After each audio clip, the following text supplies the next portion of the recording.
C'est lorsque j'ai regardé le journal du soir du lundi 30 novembre 2020 que je me suis dit par la suite, ouf, il y a longtemps que je n'ai pas souri de la sorte. Ça te va, les décideurs? Mais peut-être que je les n'ai rien à décideurs branler savaient pas. qu'il y en ait 2 sur 100 millions, mais c'est eux qui décident. Donc je te parle des décideurs. Vous n'avez pas peur parfois de vous cramer? Vous divisez forcément. Vous allez sur des terrains qui sont pas forcément conquis. Bien sûr qu'il faut être sur la tangente, sur le fil du rasoir. Je voudrais revenir sur un mot, quand on dit, c'est la fameuse théorie du complot, là. Faut arrêter, quoi, avec ce mot, quoi. Faudrait le bannir. Hein, c'est un complotiste. C'est ce qu'on a dit de vous? Qui est un complotiste? S'il y a un an, on se parle ensemble, je dis, tu sais, Déborah, tu sais ce qui va se passer pour nous? On va être obligé de se signer un papier pour sortir de chez soi. Tu sais quoi? On sera interdit d'acheter quoi que ce soit, il y aura un couvre-feu. Et on va nous obliger à faire des trucs pour une maladie qui en fait tue entre 0,3 et 0,5% de ceux qui sont infectés. Eh bien, on va t'infliger une torture telle que tous les petits commerçants, tous les bars, toutes les brasseries vont mourir de faim. Tu vas dire, mais t'es un complotiste. Et puis là, je te le redis, aujourd'hui, tu vas me dire, ah bah oui, c'est vrai, t'avais raison. Quand on dit qu'on est complotiste, c'est par rapport à des faits Eh qu'on ben, récuse. oui, mais ceux qui ont senti venir ces trucs-là, on les a traités de complotistes. Je vais te donner un autre exemple parce que manifestement tu ne comprends pas. Non, mais j'interroge. C'est normal, tu es une femme. Je ne t'en veux pas. Hein. C'est facile. Déjà, donner un autre exemple. Il y a un mec qui tout d'un coup, contre tous les scientifiques de l'époque, a dit « Je pense que la Terre, en fait, elle n'est pas plate.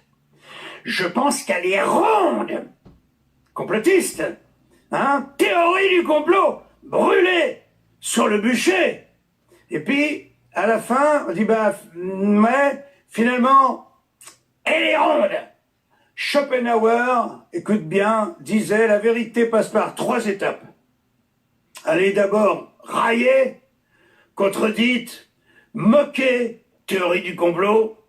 La deuxième, elle est carrément attaquée, jusqu'à la mort, s'il le faut.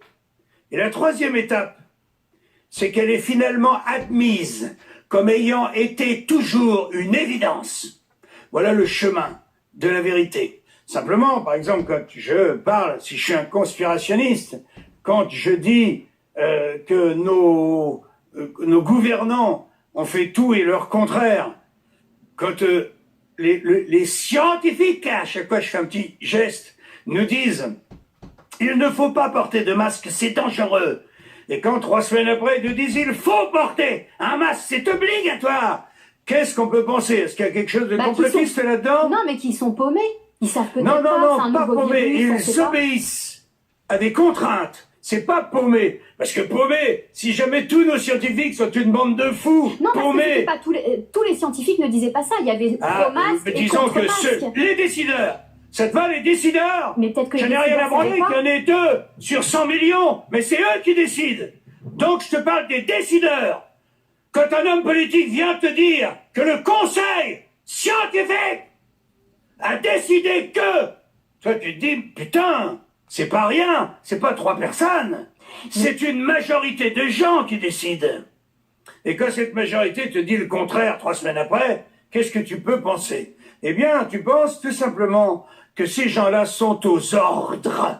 Et ils sont aux ordres du pognon. Jean-Marie, oui. Vous avez une rage incroyable. Ouais. Je suis enragé, on nous prend pour des cons. On nous manipule, on organise une dictature chez nous. Comment je serais pas en colère? Oh! Comment je serais pas en colère? On nous prend pour des cons. On nous manipule, on fait crever nos commerces. On détruit l'industrie mondiale. Pourquoi? À qui profite le crime? Est-ce que je peux me poser cette question?